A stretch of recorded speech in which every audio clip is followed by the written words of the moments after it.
मुख्यमंत्री डॉक्टर मोहन यादव और नीति आयोग के पूर्व सीईओ अमिताभ कांत ने शुक्रवार को प्रशासन अकेडमी में 3 दिवसीय आईएएस सर्विस मीट का शुभारंभ किया। इस मौके पर सीएम ने कहा कि पढ़े लिखे होने के बावजूद मनमोहन सिंह को मालूम नहीं था कि जीरो बैलेंस पर अकाउंट खुल सकता है, लेकिन ये चाय वाले को मालूम था। सीएम ने श्रीमद् भागवत का कथा का एक दृष्टांत भी सुनाया। सीएम ने कहा, कर्म तो सब लोग करते हैं, भाग्य परमात्मा देता है। आपने इस मार्ग पर चलते हुए न केवल कर्म किया बल्कि भाग्य भी पाया, इसलिए मैं आपको दोनों तरफ से बधाई देना चाहता हूँ। इतने बड़े देश में, इतनी बड़ी आबादी में यदि आईएएस अधिकारियों की संख्या देखी जाए तो नगण्य है। इतने बड़े देश की इतनी विविधता और चुनौतियों के बीच हमारे देश की दुनिया में जो पहचान बनी है, उसमें सबसे बड़ी भूमिका आईएएस अधिकारियों की है। ये निश्चित रूप से हमारे लिए गौरवान्वित करने वाली बात है। 21 दिसंबर को वोट रेस से शुरुआत। सुबह सर्विस मीट की शुरुआत बोट क्लब पर वोट रेस से होगी। इसके बाद T20 football, cooking competition, T5 cricket, fun game, painting, badminton, table tennis, pool, carrom, billiard, bridge और अंताक्षरी का आयोजन किया जाएगा। अरेरा क्लब में ही डीजे नाइट होगी। 22 दिसंबर को होंगे ये कार्यक्रम। सुबह साइकिलिंग के बाद अरेरा क्लब में tug of war, quiz, dumb charades, badminton, table tennis, pool, billiard, bridge का आयोजन किया जाएगा। वहीं प्राइज डिस्ट्रीब्यूशन के साथ सर्विस मीट का होगा समापन।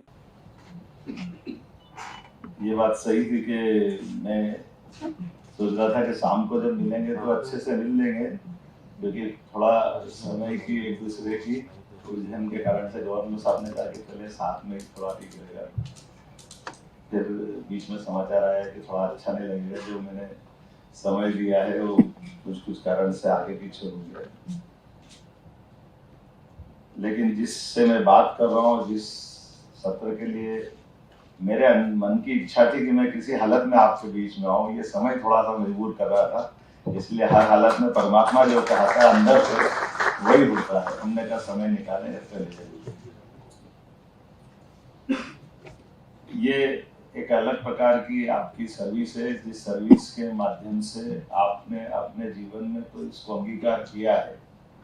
लेकिन ये बात बिल्कुल सही है कि कर्म तो सब कोई करते हैं, लेकिन परमात्मा भाग्य देता है।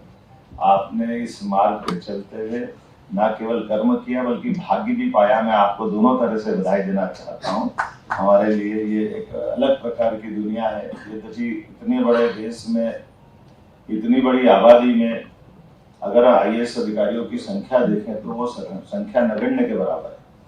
और इतने बड़े देश की इतनी विविधता वाली चुनौतियों के बीच में हमारे इस देश की दुनिया में अगर पहचान बनी, तो उस पहचान बनने में सबसे बड़ी भूमिका अगर है तो आप ही लोगों की है। ये निश्चित रूप से हमारे लिए गौरवान्वित करने वाली बात है।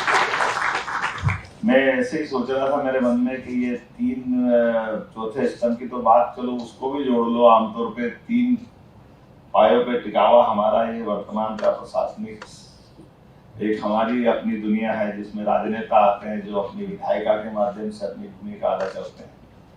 लेकिन हमारे पास में हमारे लिए आने के लिए केवल जनता का ही आशीर्वाद चाहिए। बीच में कोई मार्ग नहीं आता है जो हमारी कोई परीक्षा ले। हमारी परीक्षा जनता ही लेती है। दूसरी एक भूमिका है जुडिशली की, वो भी हम जानते हैं, लेकिन जुडिशली के लिए उनका भी सिस्टम बड़ा अलग टाइप का है। कैमरे बहुत सारे, बड़ा मुश्किल है बोलना लेकिन वहाँ अपने वकालतनामे से ही काम चलता है। और उनका सिस्टम ऐसा कि जैसे बड़ी बड़ी कोर्ट पहुंचती जाएगी उतनी तरीके से उनके एग्जाम से ज्यादा उनकी अपनी भाग्य निष्ठा और बाकी व्यवस्था पे उनका अपना मार्ग तय हो जाता है कि उनकी उत्कृष्ट सेवाएं कोर्ट में, उनके अपने तरीके, उसमें मुकदमे के लड़ने के तरीके। तो जो वास्तव में बेचारे एग्जाम करके निकल के जाते हैं वो तो हाईकोर्ट ही 1-2 साल में बाहर आ जाते हैं। लेकिन बाकी जो जैसे जैसे ऊपर जाते हैं उस तरह की दुनिया में तो बड़ा मुश्किल है। लेकिन ये हमारे लिए सौभाग्य की बात है कि वो भी वहां से जहाँ से सिलेक्शन होता है, जुडिशली का भी होगा तो जुडिशली के भी फैसले सही अर्थों में जिस ढंग से वो परिभाषित करते हैं, सच्चे अर्थों में हमारे मन की भावनाओं के आधार पर भी आज न्यायालय ने भी अपनी दुनिया में पहचान बनाई इस लोकतंत्र को बनाए रखने के लिए। चाहे वो इलाहाबाद हाईकोर्ट का फैसला हो, जब उनने पीएम के खिलाफ फैसला दिया, ये भी बड़ी बात है, एक तरह से न्यायालय के लिए मील का पत्थर। उसी प्रकार से हमारे सेक्टर में भी बात करो तो यहाँ कैसा कैसा आश्चर्य मिलता है। जैसे पढ़ने लिखने की और इस तरह की बात करें तो वित्त मंत्री की बात आती है तो मनमोहन सिंह जी का नाम आता है। गवर्नर रहे, पता नहीं कितने प्रकार की डिग्रियां उनके पास रही।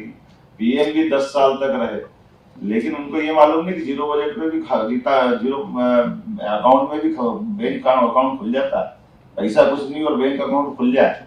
ये तो चाय वाले को ही मालूम था। ये जो कितनी बड़ी बात है, परमात्मा की दया से जो 50 साल तक कोई चुनाव नहीं लड़ते, लेकिन चुनाव लड़े पहला और सीधे सीएम बन जाए, सीएम से दूसरी बार सीएम, जितने चुनाव लड़े और जितने मेंबर ऑफ पार्लियामेंट के चुनाव लड़े, लेकिन इनके माध्यम से अगर केवल वो जो आपके दौर वाली बात करो तो ये अनुकूलता हो सकती है क्या? दोनों की अनुकूलता तो नहीं हो सकती। लेकिन मैं और इसमें केवल एक श्रीमद् भागवत का एक अच्छा दृष्टांत सुनाता हूँ, मुझे तो बड़ा मजा आता है। एक बार अपने समझता हूँ कि शायद अपनी बिरादरी का ही कोई आदमी होगा जिसके दिमाग में चला होगा। ऐसे कहते हैं कि एक व्यक्ति के जीवन में सदैव सर्विस में आपको जब देखता हूँ तो मैं सच में आपके लिए मन में मेरी बहुत श्रद्धा आती है कि सुबह से लेकर रात तक हमको लगता है कि हम काम करते हैं, लेकिन हम तो काम का ऑर्डर देके भूल जाते हैं।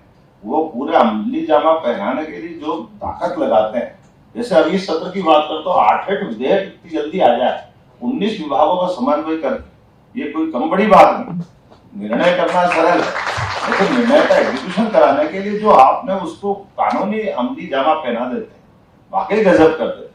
तो मैं उस घटना को सुनाता हूँ। एक व्यक्ति जीवन भर अपना कोई कारण से शरीर छूटा है IAS अधिकारी का, और वो ऊपर गए चित्रगुप्त के पास हिसाब करने, सुनने का भी मेरे को किधर जाना। तो उनके अपने चित्रगुप्त के तरीके दूसरे थे, वो भक्ति भाव वाले थे। उनने कहा भाई तुमने जीवन भर कर्मवाद तो करे, पर कर्मवाद से तुमने कई बार तुम्हारे हाथ से भी उल्टा पुल्टा काम हो गया, तो इधर नहीं जाना, तुमको दूसरी तरफ भी जाना है। तो उन्होंने कहा दो ही मार गए, या तो सुख के या दुख के। तो ये दुख में बोले अच्छा एक काम अच्छा करा। बोले क्या अच्छा करा? उनने कोई ऐसा काम बताया जिस काम के आधार पर उसको 20 मिनट का सुख मिलना था। उन्होंने कहा ठीक है 20 मिनट का सुख मिलना है, यानी 1 घड़ी का सुख मिलना है, तब 1 घड़ी का स्वर्गलोक में जाना, बाकी समय तो उसका उल्टा ही बता दिया। तो उन्होंने कहा ठीक है अच्छा इसमें बताओ मेरे को क्या।